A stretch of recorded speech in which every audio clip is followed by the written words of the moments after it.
Olá pessoal, hoje vamos ver um pouco das estruturas de controle que existem no PHP.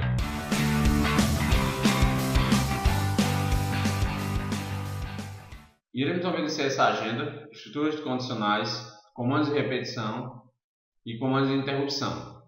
Qualquer coisa, se ficar muito extenso, irei quebrar essa aula em duas. O primeiro ponto a observar é a estrutura de condicionais.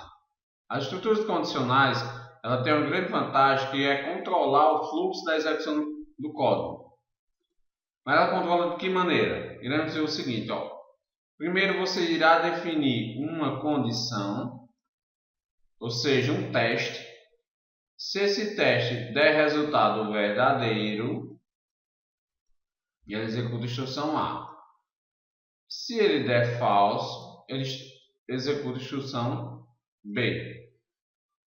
Qualquer uma das duas que der, ao final da sua execução, estará ao fim da estrutura condicional. Vamos ver na prática? Primeira estrutura, o if. O comando if é usado para executar blocos de código se a condição avaliada for verdadeira.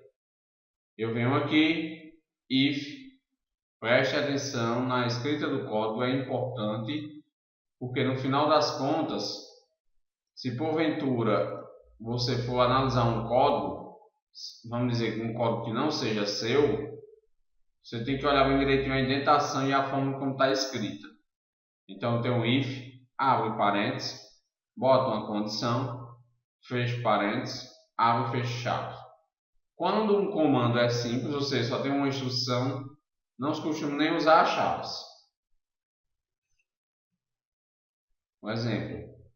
Eu tenho um A recebe 1, B recebe 2, aí eu pergunto, A é igual a B? Se for igual, ele vai escrever o que na tela com o comando echo? A é igual a B. Olha a barrinha de escape aqui, para que isto? Para escrever exatamente esse caractere especial aqui. Mas como podemos ver, A não é igual a B. Então esta parte aqui do código não vai ser executada. Aí vamos evoluir o if, né? Colocar uma condição else, que é caso contrário. É utilizado para indicar um bloco de comandos, caso a condição do if não seja satisfeita. Então é por isso que a gente diz, se faça isso, se não, faça isso. Que é no caso, utilizado o else para a gente dizer o se não ou o caso contrário. Ele vai fazer o seguinte, if, abre parênteses, avalia a condição, fecha parênteses. Aqui eu vou utilizar, abre e fecha chaves. E lembrando, ao final, como antes a gente só conhecia o if, você acrescenta o else, que abre e fecha chaves para poder executar um bloco de comando. Olha o exemplo aqui. Aquele mesmo exemplo, eu tenho dizendo o seguinte. A recebe 1, B recebe 2. Se A é igual a B, ele vai escrever na tela A é igual a B. Como só tem uma única instrução, a instrução é simples, lembrando, como a instrução é simples em cada bloco, eu não precisei do abre e fecha chaves. Mas aí vamos continuando. Então, se ele for igual, ele vai escrever na tela A é igual a B. Caso contrário, se ele não for igual, ele vai escrever na tela A é diferente de B. Lembrando o símbolozinho lá diferente, certo? Na execução desse código nós temos o quê? Nós temos a escrita de A é diferente de B, porque A é 1 e B é 2. Vamos partir para uma outra estrutura um pouco mais elaborada, que é o caso do else if. Ou seja, eu quero analisar mais de uma condição para poder ter um resultado. Observe, o comando if, else, é usado em situações onde precisa se verificar mais de uma condição. As condições são avaliadas de cima para baixo. Assim que uma condição verdadeira for encontrada, o bloco de comandos associado a ela é executado. Observe que eu vou começar, if, se, analisa a condição. Se for false, ele vem para cá. else if, ou if vai avaliar a segunda condição. Se for verdadeiro, ele executa o bloco de comando que está aqui. Se for false, ou seja, se não der verdadeiro, ele vai chegar aqui, ó, e analisar o else.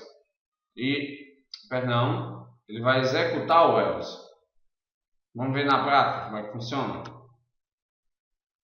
A recebe 1, B recebe 2. Aí eu vou começar a analisar. Ó. A é menor do que B.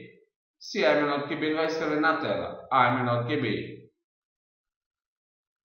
Parou por aí. Ele vai analisar só essa condição, caso aqui desse negativo. Mas vamos imaginar que você tivesse feito isso aqui. A é maior do que B. Aí você diz, não é maior do que B. Aí vem, ó. Else if A é igual a B. A não é igual a B. Então ele escreveu na tela, provavelmente, que A é maior do que B. Aqui está errado, mas você poderia colocar assim, para ficar da forma correta. A é menor do que B.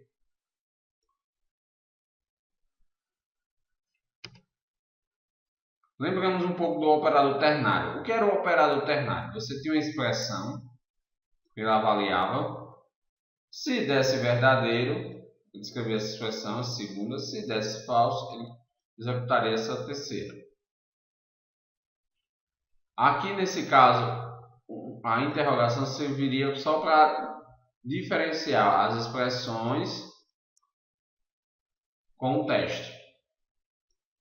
Então a gente poderia pegar aquele mesmo exemplo das aulas anteriores, que era feito com ternário, e escrever com o if.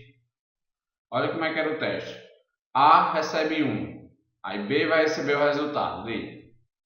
A é maior que 0. Se A for maior que 0, ele escrevia o quê? A mais 1. Ele faria A mais 1. Mas se A der negativo, A maior que 0 der negativo, ele vai fazer A menos 1. No nosso caso, percebamos que A é maior do que 0. Então, ele vai usar essa segunda expressão. Ele vai incrementar o A. Chamar mais 1. E botar esse valor em B. Vamos lá, o exemplo do ternário anteriormente com if else. A recebe 1. Aí eu faço a pergunta. Se A é maior do que 0, ele vai botar B recebe A mais 1. Caso contrário, B recebe A menos 1. Está feito o ternário com o if. Uma outra estrutura condicional é o switch. O switch serve para avaliar de acordo com o tipo de uma variável, de acordo com o valor de uma variável, não vamos confundir tipo. O valor de uma variável, ver qual é o caso onde ele se encaixa. Por isso que ele tem essa estrutura aqui, ó. Switch, a variável, o valor dessa variável. De acordo com o valor, ele faz ó, case, de acordo com esse valor, executa o bloco X. E por último, ó, o comando break. Por quê? Porque se não tivesse o break, ele ia tentar todas as opções e às vezes o programa ia ficar lento porque ele ia tentar as várias opções.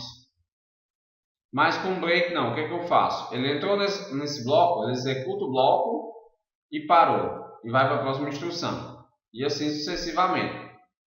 Caso nenhum dos valores aqui satisfaçam a variável, o valor da variável, tem um valor padrão que é o chamado valor default.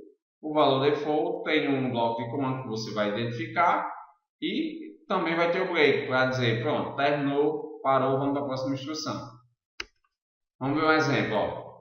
Eu tenho uma variável i, ela recebe c. Aí eu faço ó, switch i, aí eu faço. Caso esse i for a, ele vai escrever na tela. I é igual a a e para. Caso for b, ele vai escrever na tela. I é igual a b e para. Caso não obedeça nenhuma dessas condições, a default vai escrever na tela. I é igual a c e vai parar. Nesse nosso caso, ó, I recebeu C. Não tem nenhuma das opções anteriores satisfazem I sendo igual a C. Então ele vai escrever na tela I é igual a C e vai parar a execução. Então, pessoal, esse foi um pouco das estruturas condicionais. Qualquer dúvida, deixa nos comentários, coloca lá no Slack. Até mais!